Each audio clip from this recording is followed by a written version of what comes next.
Welcome to Wanna Bet, the daily gambling game show that takes betting seriously, but not much else. Get our favorite plays on the totals, sides, props, exotics, and futures to jump on now. So let's get it started with Jason and Ben. Let's get it started with Jason and Ben. Let's get it started with Jason and Ben. Subject som kere konsolbäppa konsolferino. Let's get it started with Jason and Ben. Let's get it started with Jason and Good morning. Welcome to Wanna Bet. Thank you as always for tuning in. I'm Jason. That's Ben. This is the late, great Copper, a.k.a. Chopper, a.k.a. Choppy, R.I.P., brother. We do this 7 days a week. We give you our favorite plays and show off our dogs. It's pretty much what we do. That's pretty much what I do, by the way, Ben. I handicap games morning, noon, and night. Chill with my dogs, chill with my kids, watch sports, host an afternoon drive morning show for the last 20-some years, write weekly and bi-weekly NFL columns. Free agent in that regard, if anybody's looking. And we adjust our schedules to try to share our very best plays with you guys. Again, 7 days a week. I'm going to guess from the date we launched, May 21st, until May 21st of next year, I'm going to guess we produce upwards of 350 shows. And very, very, very, very many of them, Beltway Ben, are profitable. Why? Because unlike these a-holes taking money from sports books to F you over, we're totally transparent. We show our work, and we're trying to get money from them by beating them at their own game. Not any other way. It was another very, very profitable weekend for WannaBet. We are back pushing 60 units up since we launched. Beltway Ben was up over 3 units in the NFL yesterday. And look, we track what we do here. We self-scout. We don't bullshit. When we say we smash NFL single-game windows, it's because we MFing smash NFL single-game windows. So last night, I really liked that game. I gave out 5 plays. The only one they were all plus money plays, all significant plus money plays. The only one that did not hit was our guy Tonjes to have the first touchdown. And the only reason that didn't hit is because there was a goddamn pick six. Because I got to tell you, the script featured him like I told you it would feature him. He was running all the Kittle routes that Purdy loves throwing to early in the game. Shanahan was not going to adjust it. And if you watch that game, it was all about Tonjes and a little bit of Pearsall through the first half of that game. The offense flowed through him. And yeah, like the Bears can't stop the run. So McCaffrey's going to touch the ball. So just if you're keeping score, we barely missed the 18-1 first touchdown. Tonjes anytime touchdown plus 275, that hits in the first half. Purdy, you could tell pretty early on that we were going to hit the 2 touchdowns, 225, and San Francisco to score at least 27 points, right? That was basically a $1.50 to 1. We had San Francisco money line and some parlays that are still very much alive. Purdy 3 touchdowns. You had to wait and sweat that one out. That was another $2 to 1. And Jennings. That was the sweaty one. Jennings, 40 or more receiving yards the anytime touchdown. That was what turned out to be the game winner. We told you we thought San Francisco would win the game. We told you it was a dead over game. So that's what we do to these single game windows, Beltway Ben. Please tell the people a little more about your day, and then we have an executive decision to make. Yes, it was a solid day. We were all over Kevin Austin Jr., cashed multiple bets with him. Could have been a magnificent day if we could have gotten one more receiving yard from Devon Achane. So we did lose that parlay, or if we just took it as regular number, but I brought it up 4 yards because I thought that was the right decision, and he finishes with 29. Unfortunate. We cashed multiple parlays, of course, the Dylan Sampson and Kenneth Gainwell 3+ receptions each that cashed basically in the first half. A lot of things we had going well. Saquon Barkley's longest rush, we had over 16.5 yards. Of course, he finishes at 16. It wasn't a great day running the football for him, but he still did have the one run that I thought he could get another few yards, and unfortunately, he fell just a little short. So those were tough losses. But again, it was still up 3 units. We cashed multiple parlays. We cashed a lot of good different types of plays. Kevin Austin, as I said, which you couldn't find on most books. Throughout the game, I wanted to live bet him because I knew he'd get a healthy dose of targets, but Bet365 was the only book that I saw pregame that had Kevin Austin Jr. So glad we got that in, and again, finished right near 3 units of profit. Yeah, look, Jacoby Brissett somehow not throwing for 10 more yards in that game and not throwing for 225 against a terrible Bengals team. We got the garbage time from McBride we needed. But I'm still kind of shocked that Joe Burrow only threw 2 touchdowns, Ben. One of my favorite plays of the whole week was Burrow 3 passing touchdowns parlayed with Brissett 2. And the Bengals end up running for more touchdown scores than throwing for him. Yeah, Trevor Lawrence, we cashed the rushing. We told you we thought he could run for 2 again. He did that. We did not get the passing touchdowns out of him. But it was a great day, Beltway, Ben. So I've got to ask. I mean, the Sunday night game where we're up over 5 units alone. I feel like we should be putting these bibs on to kick this week off. I mean, but I'm truthful and honest. You're freaking honest Abe Lincoln. So yeah. I trust your judgment explicitly here. You're like our in-house fact checker, arbiter, like ombudsman. Is this was that a bib worthy Sunday? Yeah, ultimately we said that the bibs go on if we finish 6 units or more up, and I think you finished up 6 units by itself, and then I added 3 on at the end. So even as dominant as we were in the Sunday Night Football matchup throughout the day, it was a pretty dominant day. So I do think it's fair that we put the bibs on. I would. I hate to cover up my man Choppy, but you got to do what you got to do, by the way, Ben. You got to do what you got to do. Make sure I don't cover up this microphone. So there we go. We're putting on the bibs to start the week, and we've got another NFL single game window to attack. The last Monday Night Football game of the year. We are the champions.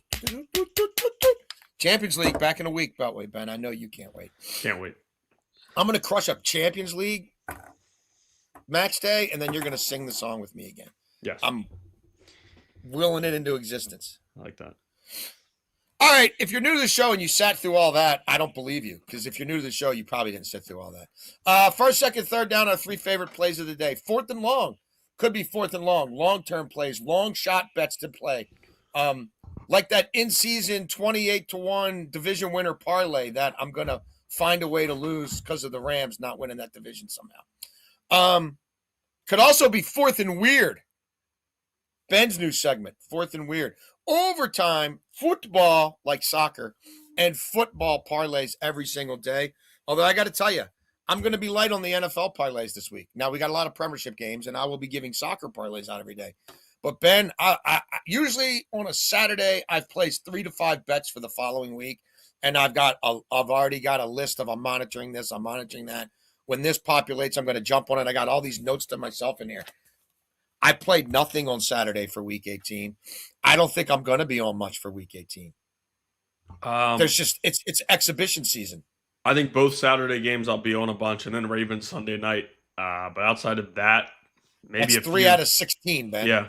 Yeah, maybe a few value plays. Definitely. I mean, yesterday, I think I was 15 bets. There will not be anything near that. It'll be a regular Monday or Tuesday betting, slate. I just can't.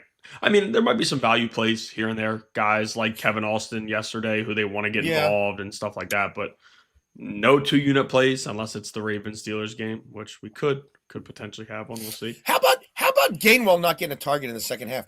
Do you know that Ben Roethlisberger was 7 of 22 throwing to wide receivers without his best wide receiver? And with his biggest tight end, Washington, hurt in the game? He kept throwing to wee little guys on the outside. Just throw the ball to Gainwell, Holmes.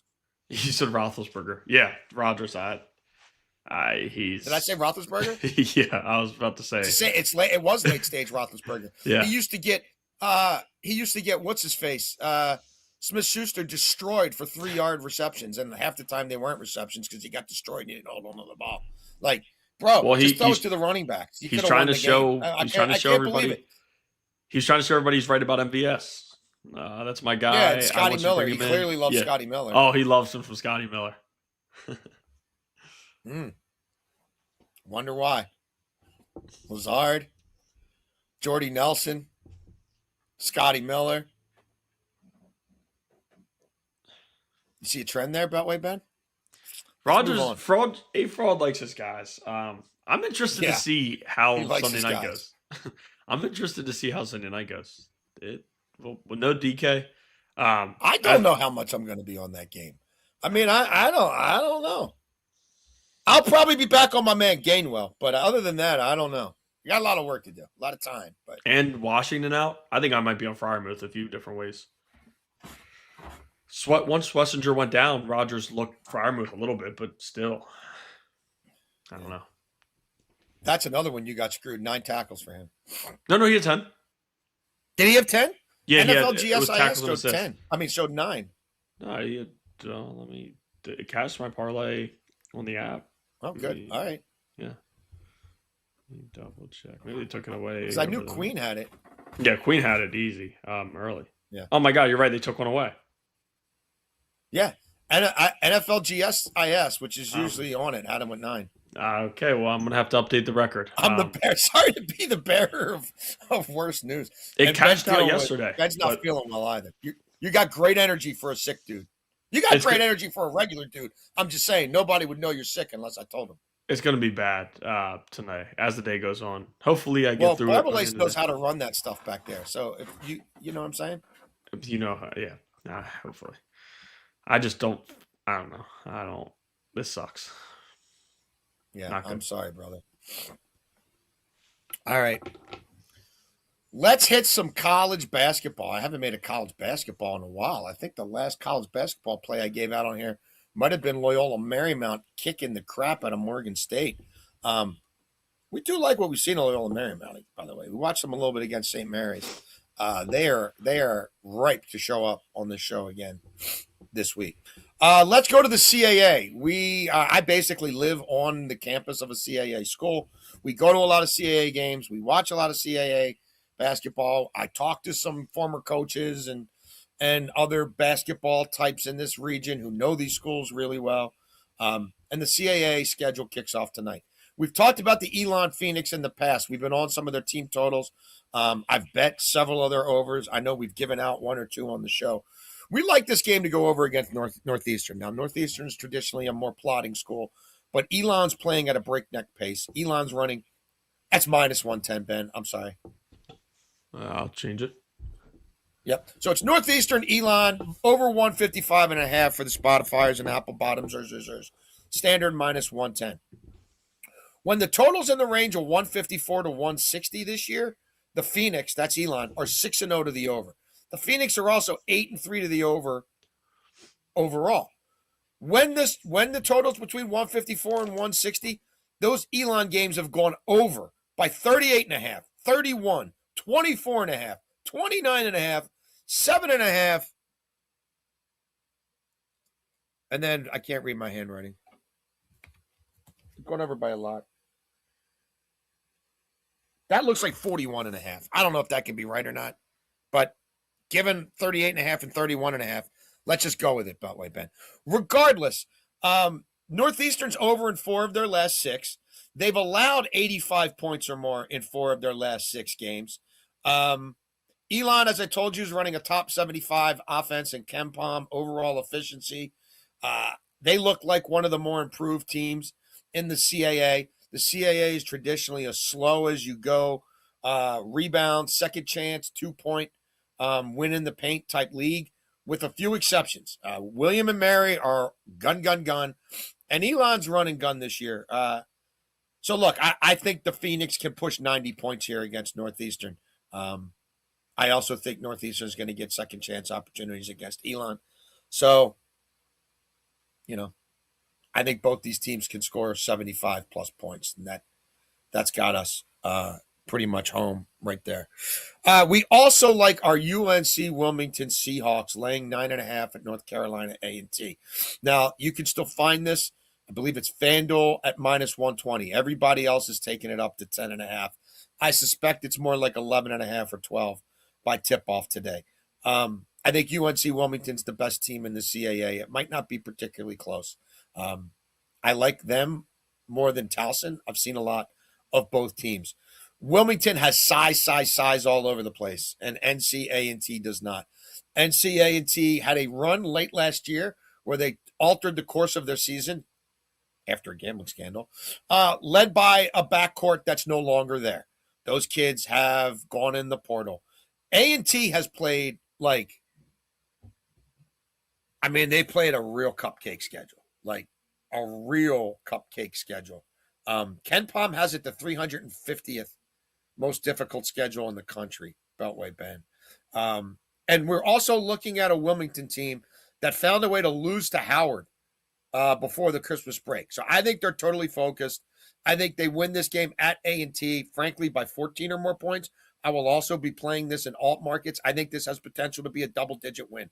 Too much size, too much experience, too much talent for the Seahawks. And yeah, I mean, you look at A&T, despite that horrible schedule, 318th in offensive efficiency, 274th in defensive efficiency. I think they'll be bringing up the rear in the CAA this year. And again, I have this in alt markets at 12.5. I have it at 14.5. And I do think there's potential for the Seahawks if they get off to a decent start. If you're looking to live bet this thing, I think they're 20 points better when they bring their B+ game to A- game. And I think they'll have that ready to go for A&T again after just losing to Howard.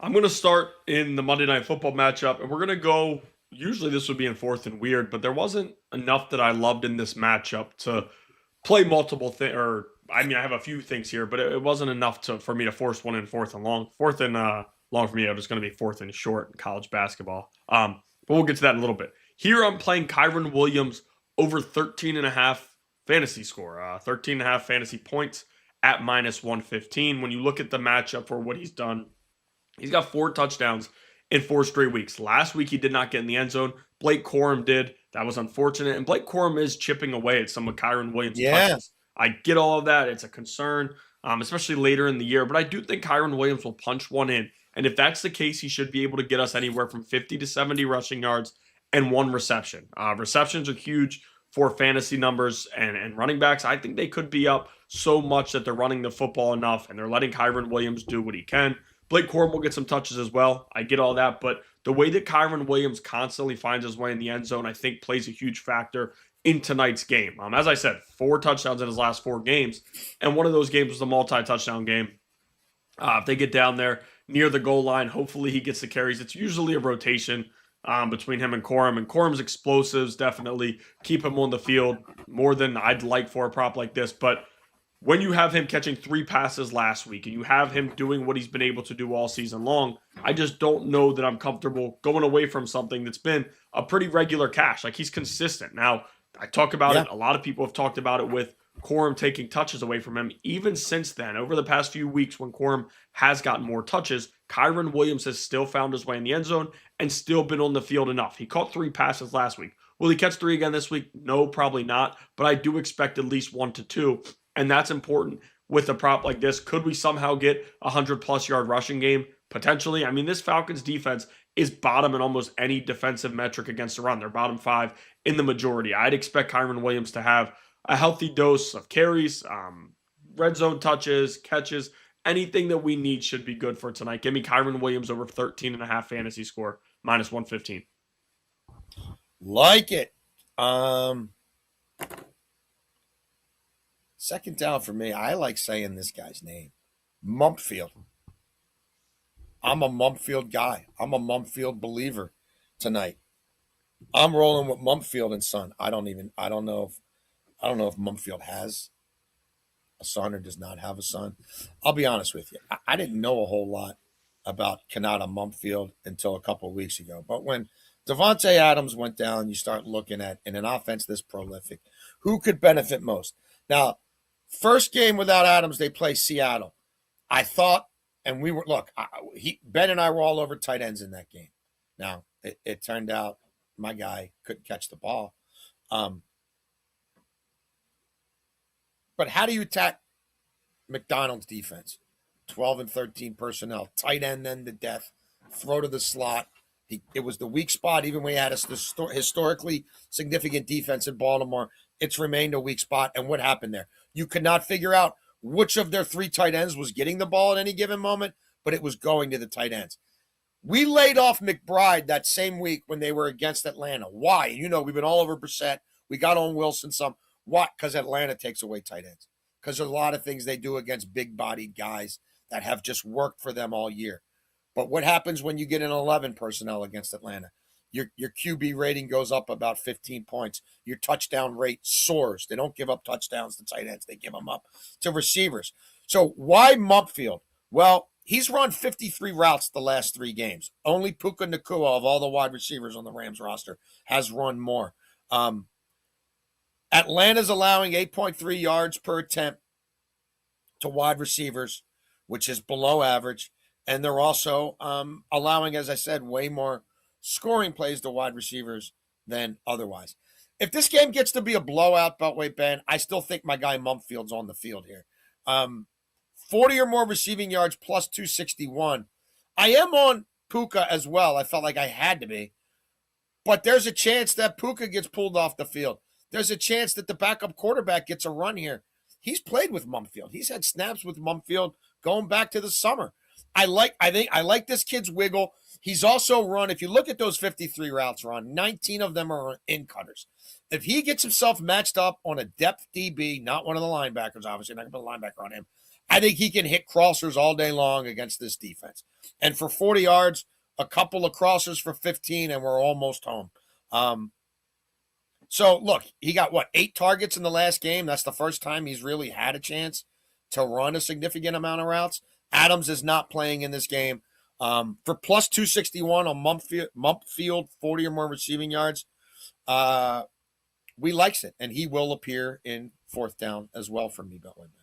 Yeah, it's funny. I did not have him at second down before you sent your rundown, I'll tell you that. But after you sent the rundown, I was like, I'll just move it around a little bit.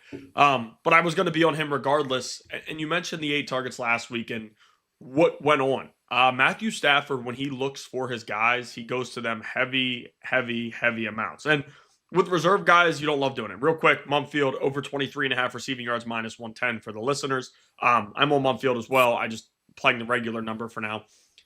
Stafford with reserves is always a little scary because you don't know how many looks they're going to get because Puka's getting 25 targets a game and his tight ends, the ones that he really likes, will get the more targets. And he usually will stare those guys down and get them the football. All of a sudden last week, Mumpfield looked like somebody he really trusted him. They kept him on the field a lot. And it seems to me they want to see what they have in this guy. Like 4 years ago, Tutu Atwell was starting to become a thing. Yep. That's completely died off and it's calmed down now. But Mumpfield is starting to take over for a role where the Rams have something. Like, Puka's going to do whatever he wants. We all know that. We know the tight ends will get their looks they can, but they need to find another receiver outside of Devontae Adams, depending on his health. They don't fully know what they have, and it's still week 17. We're not at week 18 yet. We're not at everybody getting benched. How important is this game for them? They probably don't want to play at Philly. That would be a pretty tough matchup for them. So you probably want to win this game. And I think they're going to have success throwing the football against Atlanta, who is allowing more receiving yards to wide receivers over the last 5 weeks than almost anybody else in the NFL. The secondary struggling. There's going to be an emphasis on trying to take Puka away. A lot of teams do it and just still can't do it. But with that being said, Mumpfield still should have some open routes, some throws that Stafford feels comfortable getting the ball. Because like Whittington's another guy. He'll be on the field a little bit. They like him a little more run blocking, but Stafford's not staring him down the way that Mumpfield was looked last week. I mean this with Stafford, where there aren't times where I feel as comfortable betting some of the reserves just because when he has a guy that he likes, Puka, tight ends, stuff like that, you never feel good. Eventually he'll throw to him and maybe you'll cash, but there's just not enough targets. All of a sudden last week for Mumpfield, Stafford saw something he liked and was continuously going his way, which we don't really see with reserves in this spot. And I don't know that tonight he'll be a reserve. I think he'll be on the field more than a lot of other guys in passing down specifically. So give me Kanata Mumpfield over 23.5 receiving yards at minus 110. Half time. Third down. No premiership today. We did not get that Mateta goal, but I hope you at least played Dominic Calvert-Lewin again for leads because that was at plus 225 by itself. We parlayed him with Mateta on the show here. We played him by himself, but again, I'm like, we wanted to try to get you a 5-1 in there. And Mateta didn't even have that many chances, but Calvert-Lewin was great. No Prem today. That's our Prem from yesterday. But tomorrow there's a bunch of games, and we want to get on one of them early. It's just our standard -1 fade of Wolves. So Man U at Old Trafford -1 against Wolves on the Asian market. Go to the Asian market. Make sure you're under the Asian tab. They win by 1, we push. They win by more than 1, we make plus 152. Man U's in a weird way right now. Obviously, they lost Bruno Fernandes. They haven't been playing great football. I think they were really lucky to get the 1-0 victory over Newcastle. Newcastle hit the woodwork a few times. I thought Newcastle had the better of chances. Frankly, I thought there were going to be 3 goals in that game. There weren't. But look, Wolves now, we're halfway through the season. They've played 9 times on the road, Beltway Ben. They've got 3 goals and 16 goals conceded. That's historically bad. If you would just take this bet blindly, -1 against Wolves, you would have pushed or cashed in 6 straight Wolves games. If you did this every game, all season long, 18 games into the Premiership season, you will have cashed or pushed in 16 of 18 games. Man U's got to win this game and, frankly, show a little something attacking against a back line that's shite at home in this game if they want to push for Europe. Villa looks legit. Chelsea shaky, but look better than Man U. Obviously, City and Arsenal, that's probably a 2-team race. Man U's got to find a way to be one of the top 4 teams in this league. I don't think they are. I'm really praying Liverpool's not either. But Man U scores a lot in the first 30 minutes of matches. Wolverhampton concedes a lot in the first 30 minutes of matches, and Wolverhampton cannot play from behind. So we wanted to get that one while we could still get you the plus 152. That's at Bet365. Man U -1, hosting Wolves tomorrow afternoon. I'm going to go back to the Monday Night Football slate, and we're going to play Darnell Mooney over 24.5 receiving yards, which you can find at -110. When you have a guy like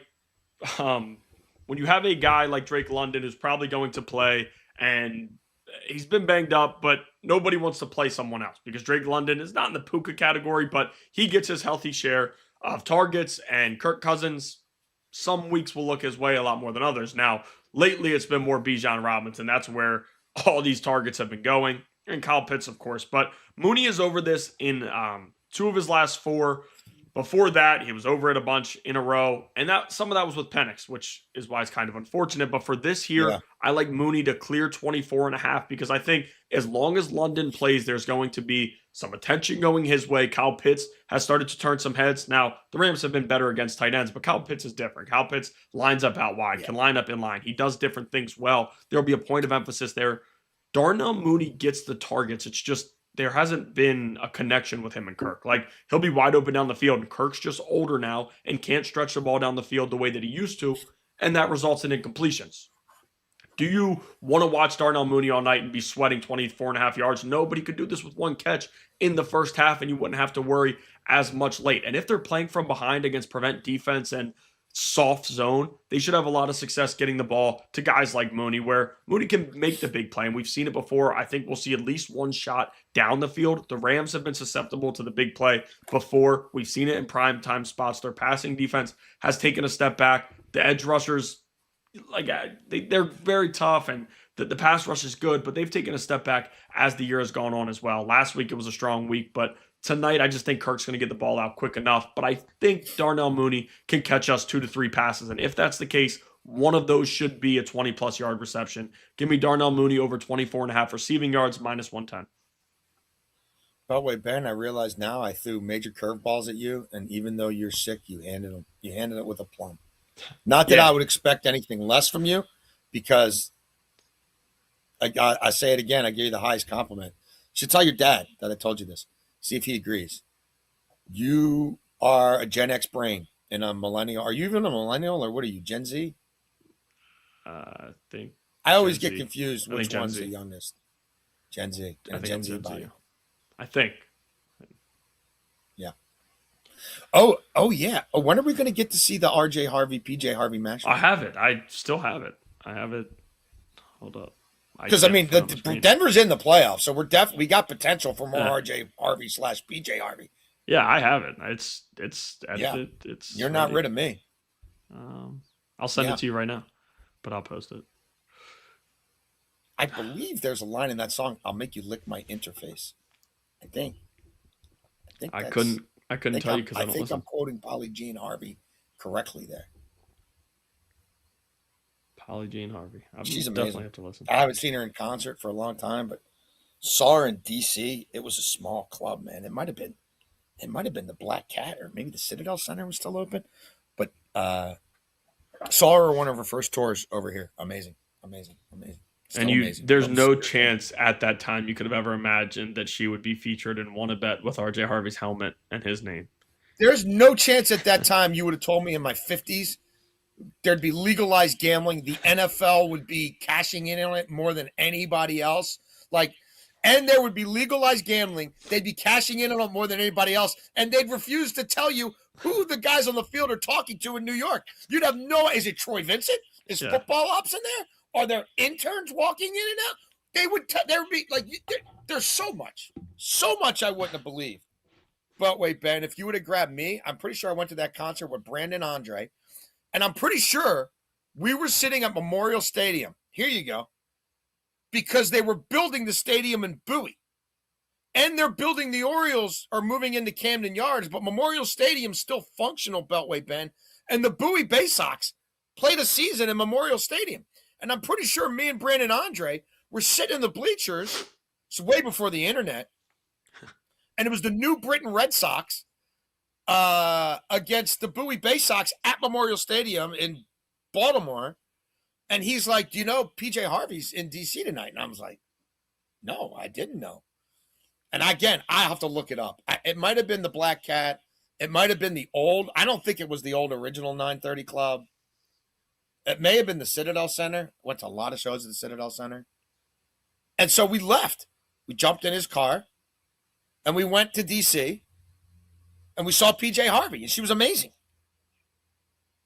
So this had to be, that's pretty easy to look that year up. I'm guessing 94. 94. What? True story. PJ Art? No, yeah, PJ. I would never leave a baseball game to see PJ Harvey, but I respect. It was a double-A game being played. It was played in a major league stadium. I would pick a rookie ball game over. And I would bet if I find that game, I think there was a couple guys from at least from New Britain who made the majors. PJ Harvey, she outshined them all. Well, she is the 50-foot queen. Kennedy Memorial Stadium, June 3rd, 1995. It certainly could be. Was PJ Harvey in DC that night? 95? Yeah, there's no way it's later than 95. I'm thinking 94, but maybe June 3rd, 95, Kennedy Memorial Stadium, Washington, D.C.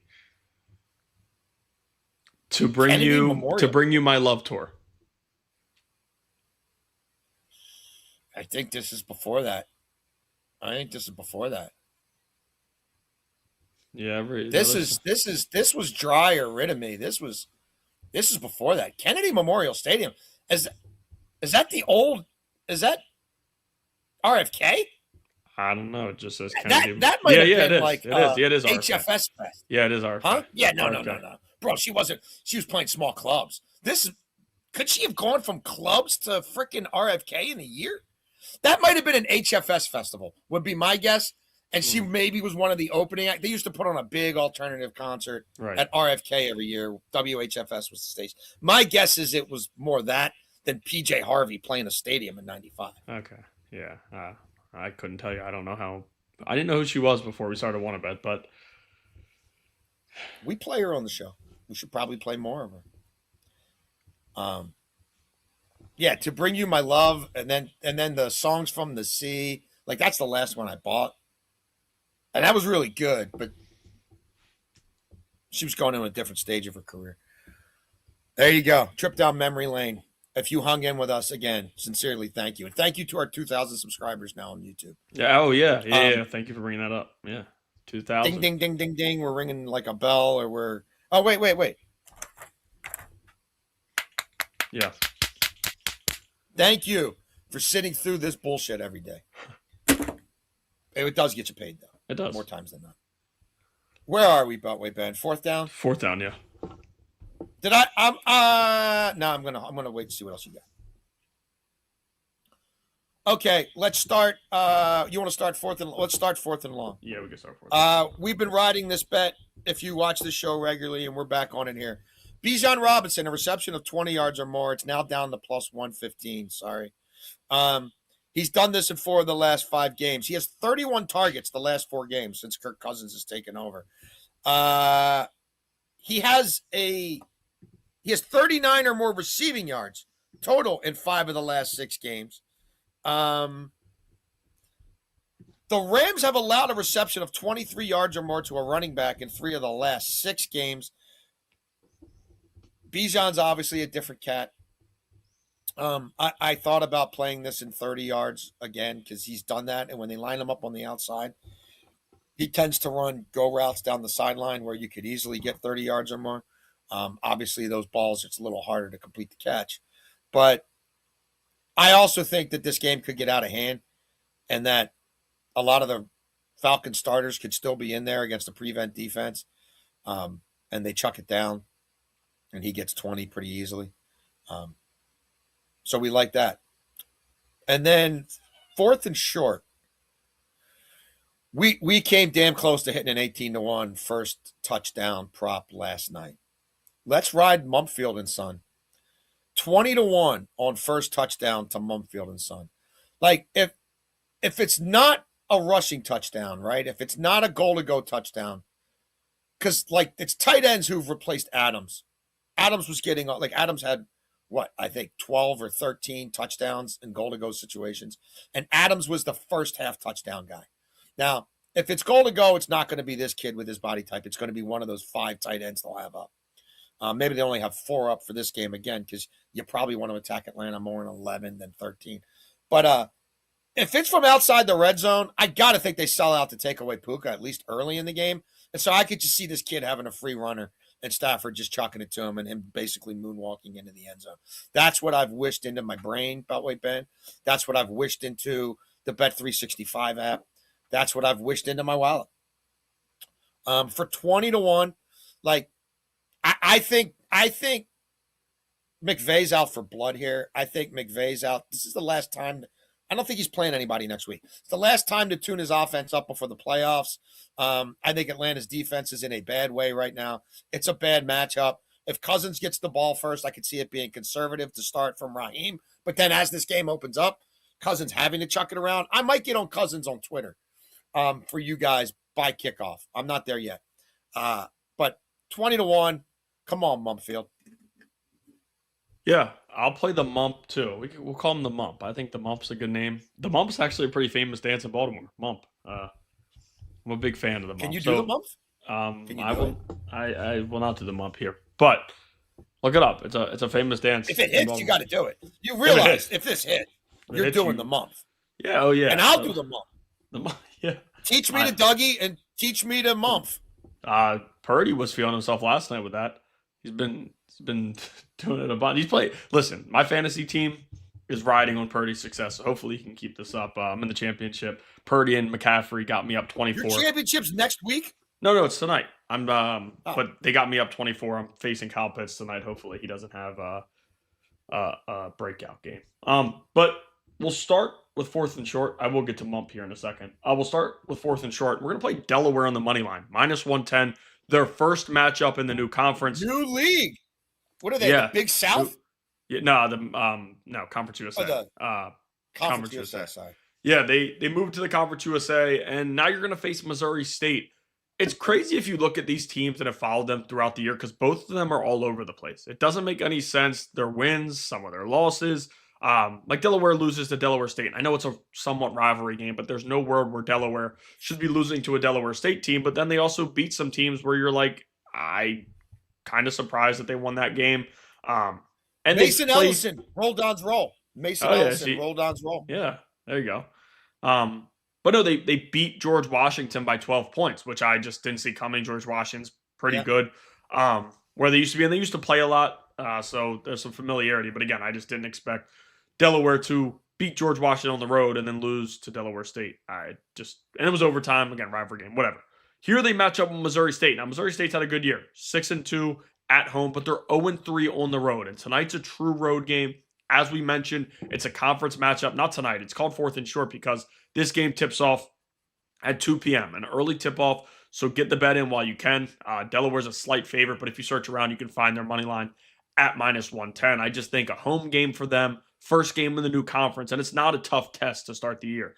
Most coaches in the conference expected Delaware to be better than Missouri State if you judge the coaches poll coming into the year. And Delaware, I just think they're a better basketball team than what Missouri State is right now. Now, again, both of these teams it's hard to predict anything with either of these teams because they've been all over the place. But with this game being in Delaware, this type of matchup, their first conference game, I think the crowd gets to Missouri State a little bit, and it's shown in all their road games so far as they're 0-3 on the road. Give me the Delaware Blue Hens on the money line at -110. Now our next play, which we're going to go with, is longest receptions prop. So we'll go back to 4th and long. The Mump, longest reception over 14.5 yards at -110. If he's going to go over his regular yards, if he's going to go to 40, which Jason gave out, there should be one big catch in there. He's a smaller, faster guy. He can beat guys down the field. Stafford, again, is confident throwing him the football. Stafford is also confident in himself throwing the ball down the field to whoever he needs to. He takes shots to tight ends. He takes shots to wide receivers. Of course, we know what he can do with Puka, however he wants to do it. So give me the Mump, longest reception over 14.5 yards at -110.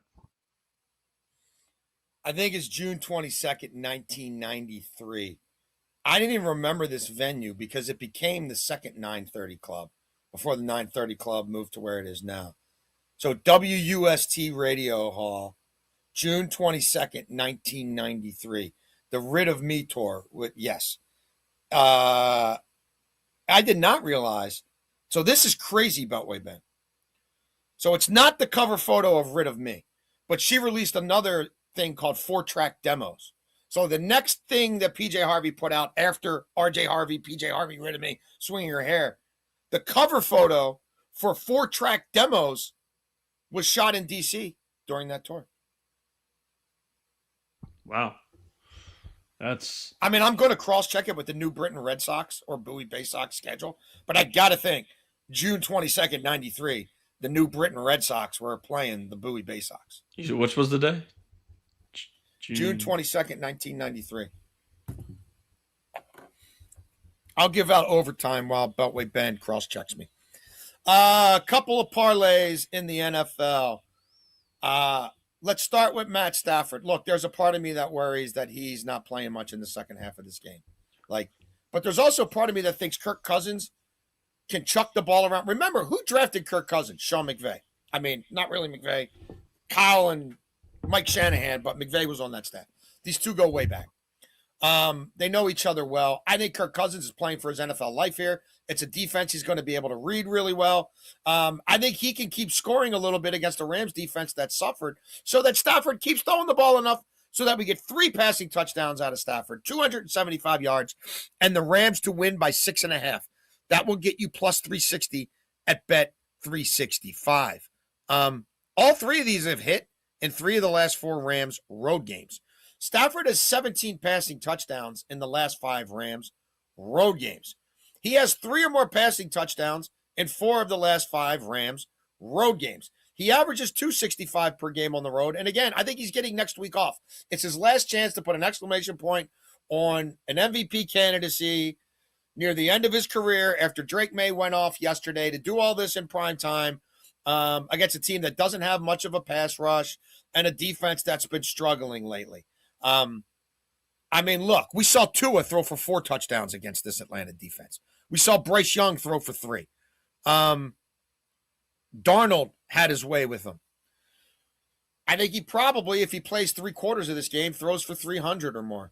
So there's that parlay. Also, Puka, I got to get on them. I mean, it's Puka versus a bad defense. Like in the playoffs, they're going to be good defenses. There's going to be better defensive coordinators. Obviously, McVay and Puka and these guys know Raheem's defense inside and out. Give me Puka to have 100 yards receiving and the Rams to score at least 28 points. This is plus 170 at DraftKings. The Rams have scored 28 or more in 6 of the last 8. When they take their foot off the gas too soon, they get burned all the time. I don't think it happens again here. Nakua's got 97 or more receiving yards in 3 of the last 4. This is hit at 97 or above with the 28 points in 3 of the Rams' last 4 games. Obviously, there's no Adams. This guy can catch a 50-yard bomb, a 60-yard bomb. It happens all the time. I wanted to get on Pua for some decent plus money one last time. That's how I chose to do it. We also have one NBA play. And look, you don't have to play this right now. This opened at 234.5 last night. Wizards and Suns. It's down to 232.5 now. I'm giving it out at minus 110 at 232.5. I think there's a chance it gets down to 230.5 because the Wizards, who've been a dead over team at home all year, 8 of their last 11 home games have gone over. They did play an under game last night against Memphis. The Wizards are 4-0 to the under with no rest this season. They were a dead over team in that regard last year. But they are still playing top 4 pace at home. It's a Suns team that, if you force them to open it up, can. I think a guy like Book could go off. I still don't really trust the Wizards defense, especially in a back-to-back. And Wizards home games this season are averaging a scoreline of 129 to 117. Not in their favor. Yeah, Phoenix is an under team, but especially, like, again, I think this has a chance to get down to 230. And then I'm definitely going over there.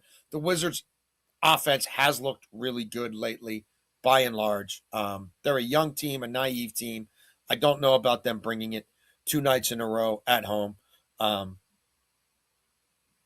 look, they're 8-4 to the over as a home dog, and those games have gone over by 10 or more points on average. I get it. They beat Memphis 116 to 112 last night, but I think this game goes a little differently. So we're on the over, but again, I think these numbers might keep going in our favor. So monitor it. Put a note in your phone if you're an old-ass dinosaur like me. Yeah, I will get to that game in just one second. But we'll start with Matthew Stafford, 225 plus passing yards, Kyron Williams 40 plus rushing yards, and Bijan Robinson 30 plus receiving yards, which you can find at plus 121. Now, if you want to throw in Puka in a few different ways or with receiving yards somehow and try to get you a little bit better of a price, I get that. But just for this, we're keeping him out. We're going with Bijan receiving because, again, he's gone for 70 plus receiving in 2 straight games. Since Kirk has been the starter, he knows where his bread is butter. I mean, it's easy checkdowns. Let Bijan go make a play, and that's what we've seen. Kyron Williams, 40 plus rushing yards. This is a guy that I talked about before. I think he has a strong enough night. They should be up 2 scores for the majority of this one. Even if they're up 1 or it's a close game, they should be running the football to keep things offset. And then Stafford, 225 plus. He does this almost every single week. We've seen Atlanta get worse and worse against the pass as the year's gone on. So give me Stafford, 225 plus, Kyron Williams, 40 plus rushing, and Bijan Robinson, 30 plus receiving, plus 121. Now, the only other play that we do have here for tonight is in that same game that Jason just talked about. Suns on the money line, Devin Booker 20 plus points, and Oso Iguodala 6 plus rebounds, which you can get at plus 101, just over plus 100. Iguodala 6 plus rebounds is what gets us there, but when you have Mark Williams suspended with the punch and all of that, he's been able to grab a lot of boards when Williams has been out. And Iguodala, he just has. Nick Richards, they haven't really liked playing as much. Hopefully it doesn't change tonight because, you know, NBA teams are always weird with their rotations and what they figure with things. But I think it'll be more Iguodala. He should be able to get us 6 boards. Wizards are allowing almost the more rebounds than almost anybody else in the NBA. Devin Booker, 20 plus points hasn't been an issue for him all year. The Wizards, even with their improved defense, should not be able to knock him from scoring 20 plus. And then the Suns on the money line. Wizards have won a few in a row. That's got to come to an end. That team wants it to come to an end with the draft lottery odds and all of those things. So give me the Suns on the money line, Devin Booker 20 plus points, and Oso Iguodala 6 plus rebounds, plus 101. I'm at a loss because it looks like on June 22nd, 1993. Harrisburg, right? The New Britain Red Sox were in Binghamton. Yeah. Was it Harrisburg? Because that's who it looked like the Blue Bay Sox were playing. It was Memorial Stadium. Yeah, but they were playing Harrisburg. It said when I looked. No. Right. No, they were playing. I'm pretty sure it was. But Bowie was home that night? Bowie was home on June 22nd? Because I looked at New Britain. Because I was pretty sure. I remember sitting in the bullpen, like, talking to relief pitchers. And I remember, like, one of them was, like, in the show, like, by the end of the year. Let me see. I remember New Britain, but I could be wrong. Maybe it was Harrisburg. America awaits. Not even sure what I'm reading right now. I got to do more work on this now. I got to take these dogs for a walk. And now I got another project. I got to find somebody to cover the NFL for. And I got to figure out. Maybe it was a different tour. Maybe it was earlier. They only played at Memorial Stadium for a year or two. Maybe it was a different concert that I went to with Brandon. I know I went to PJ Harvey in DC with Brandon Andre, but maybe it wasn't. Maybe we went to a different concert after a Memorial Stadium game. Maybe that definitely could be it. I know I saw Drive Like Jehu with him. I think in DC at the Black Cat. Maybe that was. And I got it was so loud. And I've been to a lot of concerts. It was so loud that I kept stuffing cotton balls in my ear. And then I got one stuck in my brain and had to go to the emergency room and they had to tweeze it out. True story. That's brutal.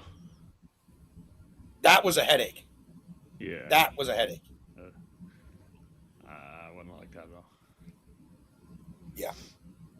Not at all. That's why I don't use. We saw Man or Astro Man together too, and that was a loud ass concert. But that I think was in Baltimore. Yeah, anyway, I don't like concerts. There's just.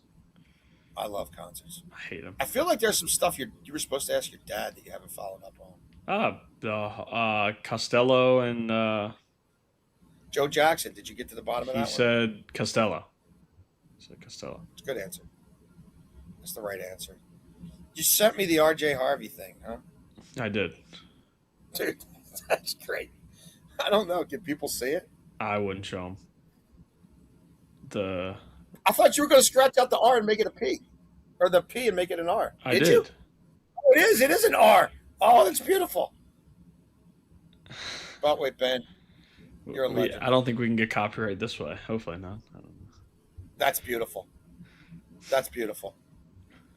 So there you go. I'll make it my screensaver.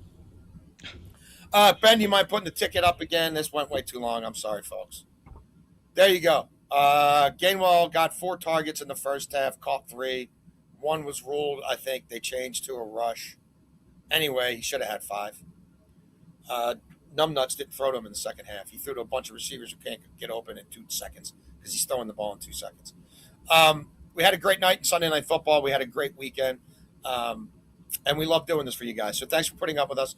Thanks to the 2,000 of you who have subscribed on YouTube. Whichever way you consume our content, we do greatly appreciate it. Tomorrow, normal. Friday, we may have to mix something up. I'll talk to you about that off air. Tomorrow, noon? Well, Friday, I'm on 12 to 3. We can do 11 tomorrow. Maybe a Thursday nighter? What's Thursday? New Year's? Yeah, maybe. That might be fine. Well, we can figure it out. We can do 11 tomorrow if you want. 11 tomorrow is great. Yeah. So there you go. We're back tomorrow at 11. I didn't see any new emails, but please. No, we did have one. Any ideas, thoughts, feedback? What's that? We had one. You could check it out once we're done. It's it's actually good stuff, but it's less for on air. Do you want to read it? No, it's less for on air. You can read it though. Okay. Once we finish. All right. Well, we appreciate you guys tuning in. Again, you can email us, wannabetwithus@gmail.com. We'll be back tomorrow at 11. You want to bet. We want to bet. We love putting on the bibs.